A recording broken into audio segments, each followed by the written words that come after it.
Salam sejahtera, selamat datang ke channel ini. Kita akan kongsikan sekarang keputusan terkini rayuan Syed Saddiq Syed Abdurrahman berkait dengan keputusan beliau didapati bersalah dan telah dijatuhi hukuman penjara selama 10 tahun dan juga sebatan. Penjara 7 tahun, maaf saya bukan 10 tahun, penjara 7 tahun, 2 sebatan serta denda 10 juta.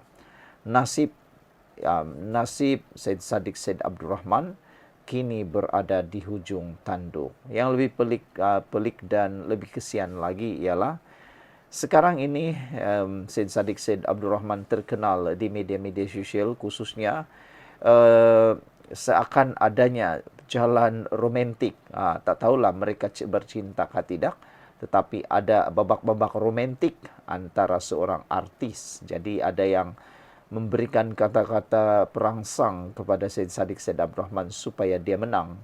Kalau tidak, kata mereka, nanti kesianlah pula Syed Saddiq Syed Abdurrahman. Tak sempat, mungkin kalau dah jodoh, tak sempat kawin pula dengan artis itu, kata mereka, nanti masuk penjara pula. Jadi doakanlah kejayaan beliau.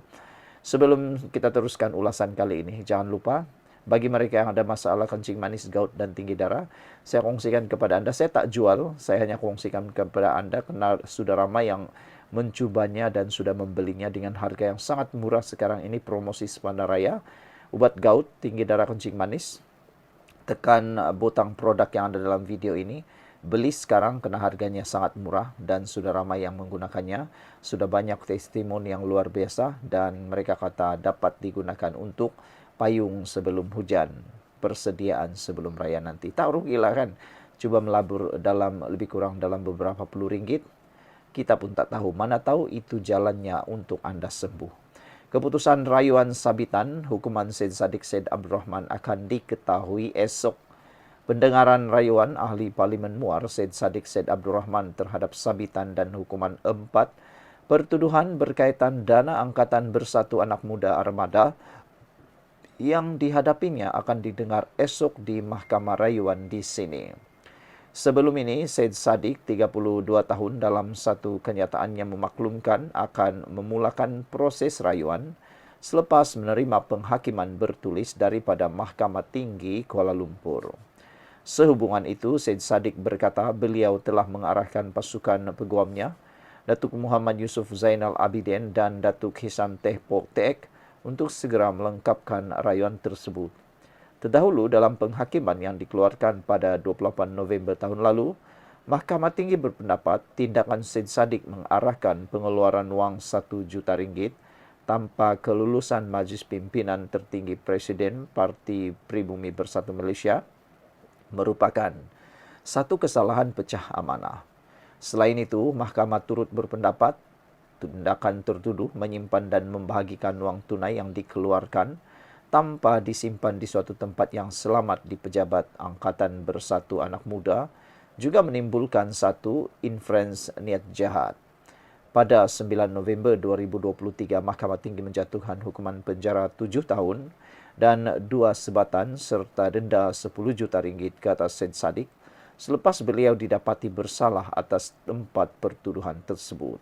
Hakim Datuk Azhar Abdul Hamid menjatuhkan hukuman penjara 3 tahun dan 1 sebatan bagi kesalahan bersubahan melakukan pecah amanah, 2 tahun penjara dan 1 sebatan bagi pertuduhan salah guna harta, manakala bagi 2 kesalahan penggubahan wang haram masing-masing dipenjara 2 tahun dan denda 5 juta.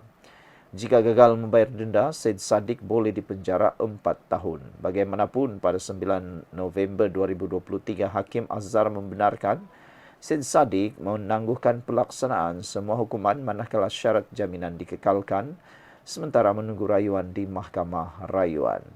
Sekian dulu untuk kali ini. Jangan lupa tinggalkan komen Anda, tekan butang subscribe. Bye-bye. Salam sejahtera. Terima kasih karena bersama dengan saya di Nazlin Unity Channel. Ini keputusan terkini berkaitan dengan soal siasat terhadap bekas Perdana Menteri nombor 9 Malaysia, yaitu Ismail Sabri Yaakob. Wow, kalau kemarin kita digemparkan dengan soal siasat sehingga membabitkan masa yang cukup panjang, yaitu selama 7 jam. Itu kali keempat. Bayangkan, apa agak-agaknya yang dibincangkan sehingga untuk kali keempat pun masih mengambil masa 7 jam. Biasanya kalau sudah kali keempat, kelima, dan sebagainya, masa soal siasat akan jadi lebih pendek karena banyak perkara telah pun diselesaikan. Tetapi nampaknya ianya makin kalut, makin susah, makin sukar, dan makin menjadi-jadi. Sebelum kita teruskan, siapa yang ada masalah gout, kencing manis, dan tinggi darah, saya sertakan dalam video ini satu produk yang terbaik. Saya tak jual obat ini, saya hanya kongsi kepada Anda yang ada masalah gout. Sebab saya tahu dalam ramai-ramai penonton ni ada yang ada masalah gout. Cepat beli produk ini, murah, berkesan, sudah ramai yang membeli, beribu-ribu sudah membeli, testimoninya luar biasa, dapat membantu untuk menangani masalah gout, tinggi darah, kencing manis. Dan paling bagus, menjelang raya nanti, Anda ada senjata untuk disiapkan, yaitu sediakan payung sebelum hujan. Oke, jadi beli cepat selagi harganya murah. Oke, ini keputusan terkini siasatan terhadap Ismail Sabri Yaakob daripada SPRM. Soal siasat SPRM terhadap Ismail Sabri Yaakob akhirnya tertunda lagi pula. Ini kali keberapa dah tunda nih? Ada yang terkejut dengan kenyataan itu. Mereka bertanya, adakah Ismail Sabri Yaakob jatuh sakit lagi?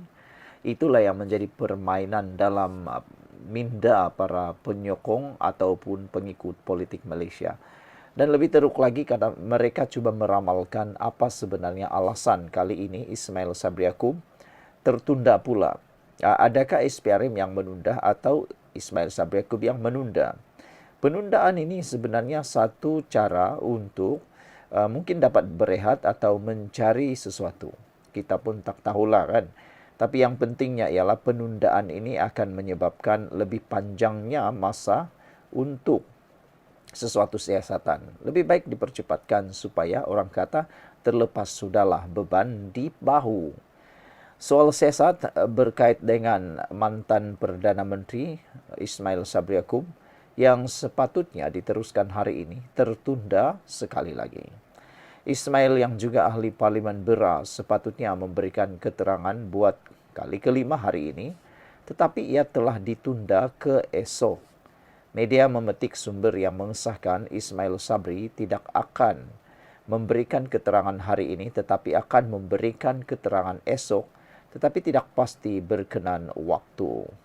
Ramailah yang memberikan gambaran, ramailah yang memberikan komen tentang keadaan kesihatan Ismail Sabri Yaakob. Adakah beliau akan dapat menghadapi ujian dugaan ini sampai ke akhirnya? Ataukah beliau akan lebih mula tak dapat menghadapinya? Adakah ini adalah satu permainan politik atau adakah ini adalah natijah kepada permainan politik sebelum ini? Kita pun tak tahu sehingga semuanya terungkai. Yang paling penting sekali, kita doakanlah kesehatan Datuk Seri Ismail Sabri Yaakob supaya kekal sehat meneruskan siasatan. Sekian untuk kali ini, jangan lupa tinggalkan komen Anda. Bye-bye.